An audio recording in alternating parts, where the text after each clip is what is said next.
Okay, welcome back to more Let's Play Batman Arkham Asylum, everyone. This is ToadinWonderland, and my god, I have had a lot of technical issues here.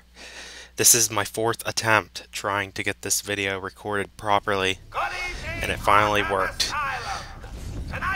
Aside from the usual lag, which usually occurs at the start of the video. I've been noticing that whenever I get something successful, if there is any lag, it's usually at the start of the video, and then the rest of it just goes kind of smoothly anymore.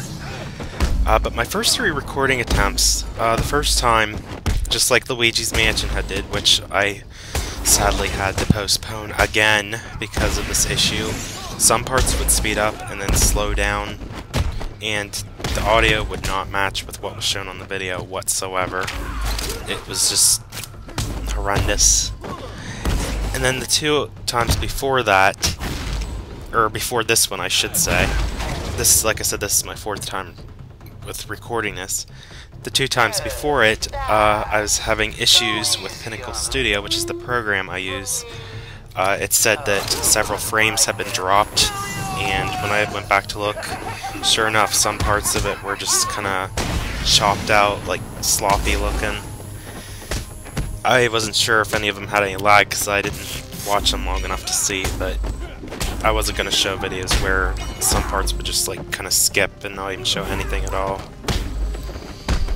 But anyway, I should get to talking about the game. Another thing that really slowed things down was the fact of how difficult this mode is. The extreme challenges, oh my god, they are just... especially the... well, actually both of them really. I was going to say especially the combat challenges, but even the Predator challenges are pretty torturous. The combat challenges, this one's shock and awe. I did get lucky here. I only ended up having to do shock and awe extreme one time, and I was able to get it successfully. But my previous recordings, I had to attempt it a couple times before I got it right. I think I did figure out the gimmick with it, though. Just like the regular one, there's a time limit for this specific stage. You have to defeat the enemies before the timer actually runs out. Something that can really hinder you is when the enemies run over to the gun racks and get weapons out of them, because then you have to shift your attention to them and then focus back on the rest of the group. You want to try to get it so that they don't keep running to the gun boxes too often, so that you can defeat them quickly. And you also want to do combo takedowns, and you can even throw them off the edge. That'll work too, if you want to get your variation bonus in. You can throw them over there's like a little railing over the edge with a pit. If they fall on the pit, then they get knocked out, obviously. I think that's easy to figure out. But back to what I was originally talking about. The last combat challenge in the extreme challenges is the worst challenge in this game, period. It is just absolutely terrible. It's, if you couldn't figure out, it's Rumble in the Jungle Extreme. There's really no new content in the extreme challenges. The things that mainly change are the enemy AI gets smarter, and there are stricter requirements for earning the medals. Like for the combat challenges, they require a much higher score, obviously. Shock and awe is actually not too bad. You should be able to get all three medals, and if this is your first time playing, it might take you a couple tries, but it's not too bad. As I said, just keep with the standard tips I've mentioned about before. Make sure you keep a good combo going, try not to get hit too much, and if you can even get like, well, perfect night bonus would be awesome, because then you get 5,000 points right there. That means you have to not get hit whatsoever. That's kind of hard to pull off. But even if you get like a round or two where you don't get hit, that helps too, because you get some extra points from that as well. And as you can see, I did get 3 medals there. Easy as pie. But yeah, for that specific map, like I said, don't let them run to the gun boxes too much. Try to get out where they're enclosed in one area. And that's the first time I've ever been able to get that many medals out of the combat challenges, so I got the PlayStation trophy for, I think it's 16 out of 24 for the combat challenges. Yeah, that's right, because that would mean there's 24 medals. So yeah, that's the most I've ever been able to get out of my whole time playing this game. So that came as a bit of a reassurance to me that perseverance pays off. But and then this only took me one try. My previous recording attempts, this one's got some, I don't know how to describe it. Like it can get to you a bit if you're not careful. The medal requirements themselves aren't that bad though. I have to say that they could have definitely been worse with them. One of them is to just hit 3 henchmen with the triple batarangs. That means hit 3 at once. Even if someone saw me, I was able to avoid too much fire there. So that's what I mean by the improved AI. Like, they're able to see you kind of from far away, and they can kind of notice you better. As for the other 2 medal requirements on here, you just have to punch an armed inmate, and then the other is to use the line launcher to knock an enemy over the edge, which I'll go ahead and say I didn't get that one on this particular attempt, but it's honestly not too hard to do. Because half the time the enemies are near like a ledge where you can just use as the challenge says, to use the line launcher from far away, and then as you come to approach them, they're easy to knock off of ledges. So it's nothing too difficult. And then even just punching an armed inmate, that's the easiest of the 3 actually, in my opinion. It doesn't get much simpler than that. But of the extreme predator challenges, I would say the one in the hospital, I should remember what it was called, but it's in the medical facility. That one is definitely the hardest, especially with like the explosive gel requirement. That's asking a lot, I think, in my opinion. That's pretty difficult.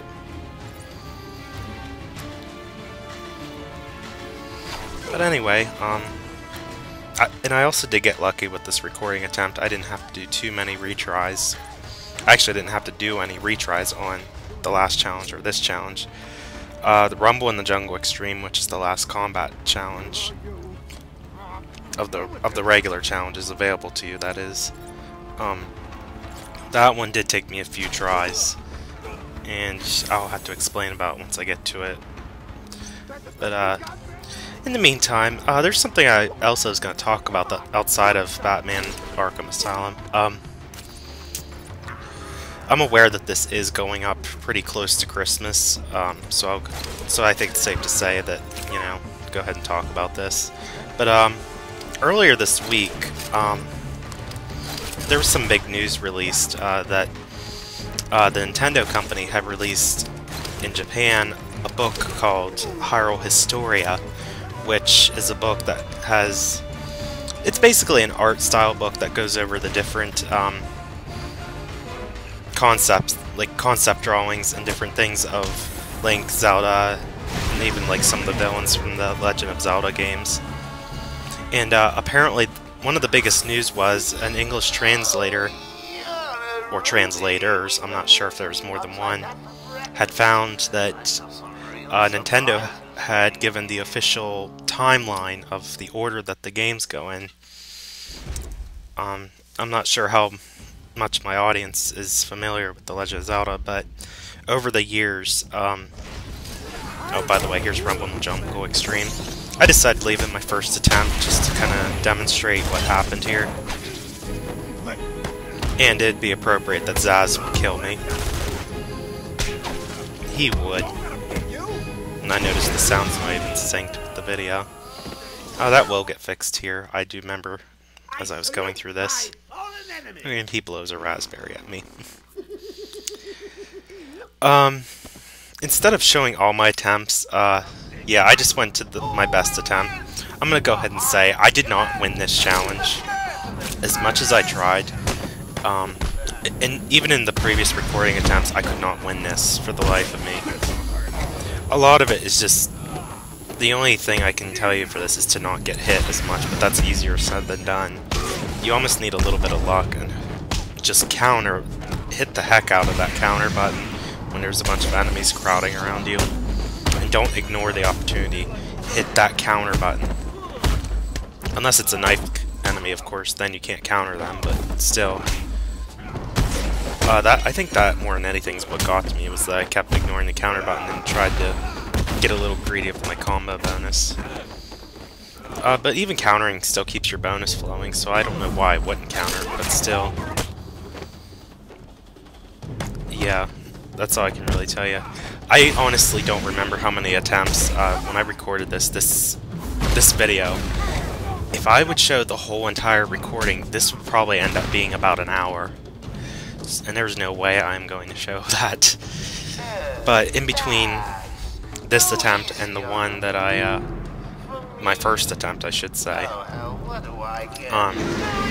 there's probably alone like 20 minutes worth of just nothing but me trying this.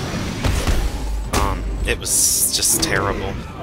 And this actually isn't my last attempt, but this is my best attempt. I decided to leave my best in as opposed to like my final try. But I think I did edit the video so that you can't really tell that, but I thought I'd go ahead and say that anyway. But anyway, I was talking about The Legend of Zelda. For several years, people have been wondering what order the games go in, because, as even the name of the series suggests, it's a big legend. So it's a tale that kind of goes through different generations. Now, it is fiction, but it was kind of neat to see like what ideas people had on what order the games actually went in. But oh, and I got a ×40 there, so I was able to get another PlayStation trophy, so that was pretty cool. That's the first time I've ever done that, actually. And that's partially why I left this attempt in as well, because I was able to get a high combo. But with the timeline, Nintendo had just officially released it. This was a book in Japan, but obviously something that's exclusive to Japan's not going to stay secret for there too long nowadays, because there's tons of fans here that are just dying to know that information. Even me, I would die just to get that book, Hyrule Historia, because outside of this, I do love drawing. Like outside of games, another hobby I like to do is drawing, and it's just something like that. It'd be pretty cool to have that, because every now and then I do draw like Legend of Zelda stuff, so just something like that I think would be pretty awesome to have. And even just as the name of the book implies, Hyrule Historia, you can't love a book that doesn't have a title like that, especially when you're a fan of a big series like that. But anyway, this year is the 25th anniversary of The Legend of Zelda, and for several years with the timeline, Nintendo hasn't really been saying too much. They have revealed some things, like they definitely did say that Skyward Sword for the Wii, which just came out in November, was a prequel, and I think something else they had said. Well, they said that the Wind Waker definitely took place after Ocarina of Time, and I'll talk about that a little bit more here. But and even like Twilight Princess, like they said certain games, but they didn't say like everything, like what exact order these games had a story they would go in until this book came out. And anybody lucky enough living in Japan is able to get it, unless they imported it, which I would love to look into that more and just get that book. I would love to have that. But anyway, the basic premises of the timeline that Nintendo has described is Ocarina of Time is basically a central game in this timeline, because depending on what happens in Ocarina of Time, it actually branches off into 3 ways from there. And I'll even like post. I'll be sure to put like a link in the description that goes to a site that I found that had that. This was from earlier in the week, but still, if you haven't heard about it, I definitely suggest you check it out. Basically, there's 3 ways that the timeline goes in. Skyward Sword is obviously the first game in the series, and then from there it was revealed that the Minish Cap comes after Skyward Sword, and then 4 Swords, which, based on the stories given in the Minish Cap, Four Swords, and Four Swords Adventures. It's pretty obvious that's the order that those particular games went in.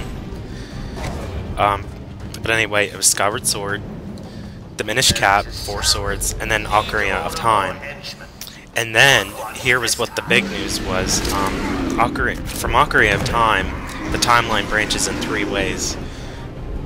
One branch that occurs is, and this is something that not a lot of people I don't think thought about, but no one ever considered the possibility of Link dying from Ganondorf defeating him.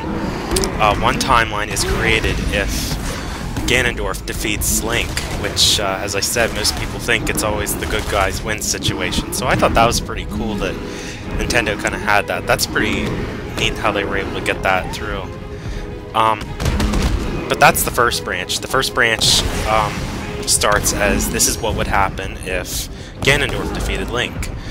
Basically, from Ocarina of Time, the next game would be A Link to the Past. And, like, again, there was, like, not much detail that I've seen as to, like, the reasoning behind the ordering. Oh yeah, I died there.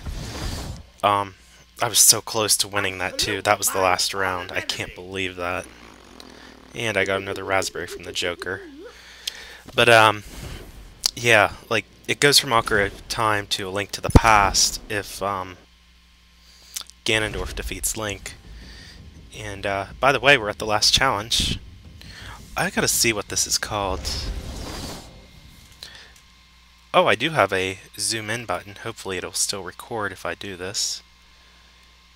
Okay, let's see. Oh, and thanks for copying me.